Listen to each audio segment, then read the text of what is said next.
McEnany, White House press secretary. She's on the other side of the building on the North Lawn. Kayleigh, good morning to you. Good to join you, Steve.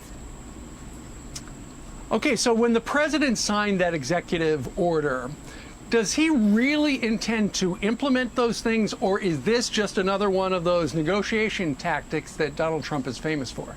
Oh, he most certainly intends to implement the 4 executive orders pertaining to unemployment insurance, student loans, the payroll tax holiday, and evictions. The American people need relief. And, you know, Chuck Schumer, it's funny listening to him there talk about these executive orders as not being enough. Well, what have Democrats put forward? Precisely nothing, except rejecting, at least on 2 occasions, a $600 clean extension of unemployment insurance. They have been fundamentally unserious and playing games on the back of the American people, while President Trump has acted in the American people's best interest. Kayleigh, there's violence and looting in Chicago. We're seeing that actually on the Magnificent Mile now. The riots in Portland. What's the president going to do about that today?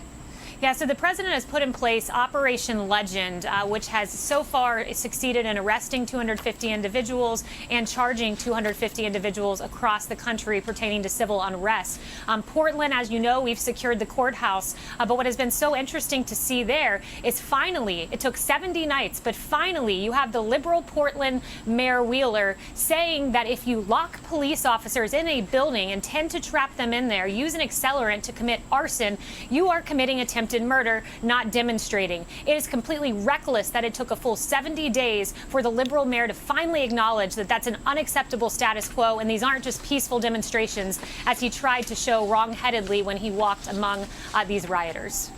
So, Kayleigh, one of the big stories around the world remains COVID-19 and the surge back in Melbourne. They shut that city down. It's coming back in Germany and Spain. It's coming back in a little bit in South Korea and Japan, but not like it is here, and it goes back to testing. Now, when you see the CDC evidently is coming up with a saliva test, what can you tell us about that? And do you agree with some who say if these labs can't get a test back to an American citizen in less than 3 days, they shouldn't get paid for it because they're useless? Yeah, I'll leave it to the president about that specific provision, but what I would say is this: Dr. Birx and our team here have been hard at work to do pool testing to reduce the testing turnaround time, and we have seen some success there. We in the United States have been #1 in testing in the entire world by a long shot, more than 65 million tests, comparing that #2 at India to around 18 million. We've done extraordinary work, and when you talk about new tests, Brian, like a saliva test, we have more than 100 emergency use authorizations, exploring even more testing capability above the Abbott test and the rapid turnaround test and the other tests that are currently available on the commercial market. You know, Kayleigh, something I was reading yesterday, trying to catch up after a week away. I'm shocked at the number of people who are getting into fights over masks. I mean, there was some guy who punched, I think, a 75-year-old guy, partially disabled vet, in the jaw, and broke his jaw because the guy said, hey, you know, your girlfriend isn't wearing a mask. Where does the president stand on encouraging people, don't get into a fight about it? Either they're going to wear a mask or they're not.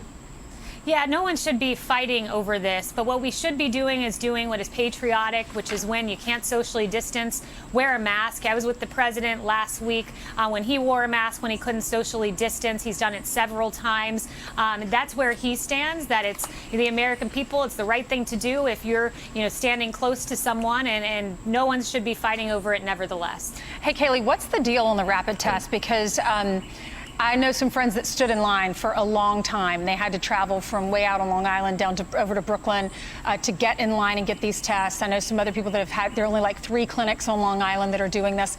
People who find out maybe someone they were around has tested positive, they want to get the rapid test to know if they need to go back to work or if they need to quarantine. What's the latest on getting more rapid tests out there so people don't have to wait in these long lines?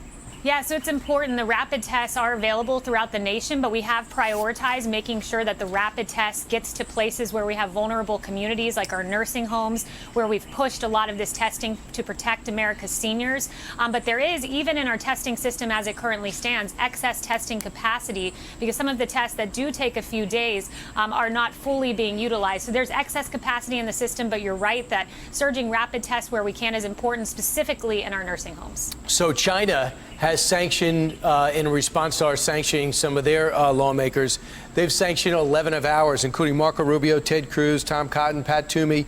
We have, and also another congressman from South Jersey. No Trump officials. What's your reaction to China's reaction to our sanctioning of them? Yeah, China stands on notice because this president has been unmistakable in standing up to China. You've seen him with the Phase 2 China deal, pushing that deal through like no other president could or has in history.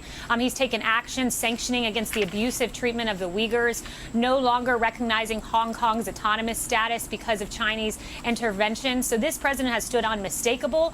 China may try to sanction back, as you just noted, but this president has stood firm against China, and he'll continue to. All right, Kayleigh, thank you very much for joining us today. North Lawn of the Thank White you, House. guys. Have a Thanks, busy Kayleigh. week.